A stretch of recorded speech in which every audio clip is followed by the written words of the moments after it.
All India Muslim मजलिस के मंडल अध्यक्ष ने मुख्यमंत्री को संबोधित ज्ञापन देकर कार्रवाई की मांग की है। उनका कहना है कि उनकी जमीन पर विपक्षी कब्जा कर रहे हैं, उन्हें घर से जबरन निकाल रहे हैं, मना करने पर जान से मार देने की धमकी दे रहे हैं। मुख्तार अहमद ने कहा कि उसके पिता और उसके और विपक्षी असलम के पिता का आपस में सम्मिलित कारोबार था, जिसकी कमाई से इस संपत्ति को खरीदा गया। वह बारादरी थाना क्षेत्र के कटी कुइया में रहता है। जिस घर में वह रहता है वह भी घर सम्मिलित है। इसके अलावा उसने बताया कि 50 से 60 बीघा जमीन है जो कि सम्मिलित है, उसको घर से निकाला जा रहा है, जबकि वह इस घर में पिछले 25 सालों से रह रहा है, जिसको लेकर उसका कहना है कि वह बंटवारे को लेकर कई बार शिकायत कर चुका है और उसके बंटवारे को लेकर विवाद चल रहा है। उसने बताया कि बीती 11 नवंबर को उसके विपक्षी असलम ने रोक लिया, जिसके साथ 4-5 अज्ञात लोग भी थे। उसने कहा कि असलम ने उसे जान से मार देने की धमकी दी और अपनी लाइसेंसी राइफल और रिवॉल्वर से गोली मार देने को कहा। उसका कहना है कि उससे कहा कि यदि मकान खाली नहीं किया तो जान से हाथ धोना पड़ेगा और पुलिस कुछ भी नहीं कर पाएगी। उसने कहा कि संपत्ति को लेकर उसके पास पर्याप्त कागजात मौजूद हैं। मुख्तार अहमद ने इससे पहले भी शिकायत की है। मुख्तार का कहना है कि असलम के साथ साथ थाना किला क्षेत्र के इंग्लिशगंज के रहने वाले यासीन उर्फ गुड्डू पुत्र नसीर अहमद ने भी उसे घर खाली कर देने को कहकर धमकाया।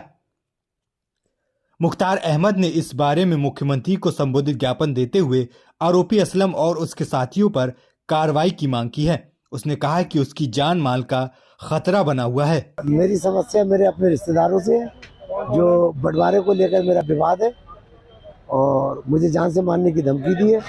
मैं असलम अहमद, सन ऑफ रफीक अहमद, मोहम्मद यासीन और गुड्डू, शराफत हुसैन। आपके रिश्ते कौन लगते हैं? ये मेरे सब भाई हैं। मेरे भाई हैं ये मेरे। तो पूरा विवाद बताइए, क्या है, कहाँ जमीन है आपकी?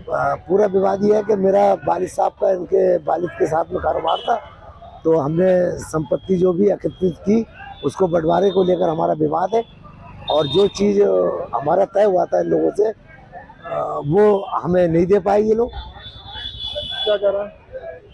कह रहे हैं कि जिस मकान में आप रहते हो ये मकान हमारा है और ये मकान खाली कर दीजिए। आप जान से मारने की धमकी देना है, मकान खाली कर दो, तुम्हारा कुछ नहीं है यहाँ पर। किससे शिकायत करी आपने? मैंने डीजीपी कार्यालय Lucknow, SSP Bareilly, CO 3, SDM Bareilly, मैं सबको ज्ञापन दे चुका हूँ और मुख्यमंत्री कार्यालय भी भेज चुका हूँ और डीजीपी कार्यालय बरेली जोन उनको भी दे चुका हूँ अपनी शिकायत, लेकिन उस पर कार्रवाई नहीं हो रही है। चाहे वो रसूख लोग हैं उसमें करीब है 60-50 बीघे ज़मीन का मैटर है ये, मकान का भी मैटर है ये। जिस मकान में मैं रहते आ रहा हूँ उसको कह रहे हैं। कहाँ पर है ये मनकापुर गोंडा में ज़मीन है और कुछ बरेली में है, अटामांडा में, जो मुझसे थाना बारादरी लगता है मेरा। नहीं, जमीन का थाना ये अटामांडा का लगता है। जमीन किसके नाम है? जमीन मेरे नाम में थी, मुझसे दान पत्र करा लिया लोगों ने धोखे से कि हम आपको ये संपत्ति दे देंगे, लेकिन ये लोग खड़े नहीं उतरे अपने वादे पे और उन्होंने दान करा लिया मुझसे। दान कराने के बाद कहा कि आप ये मकान खाली कर दो, तो इसके बदले में मुझे मकान देने के लिए कहा था इन्होंने। वो मकान नहीं दे रहे, मेरी पूरी बेईमानी कर रही है अपनी। लिखित है मेरे पास।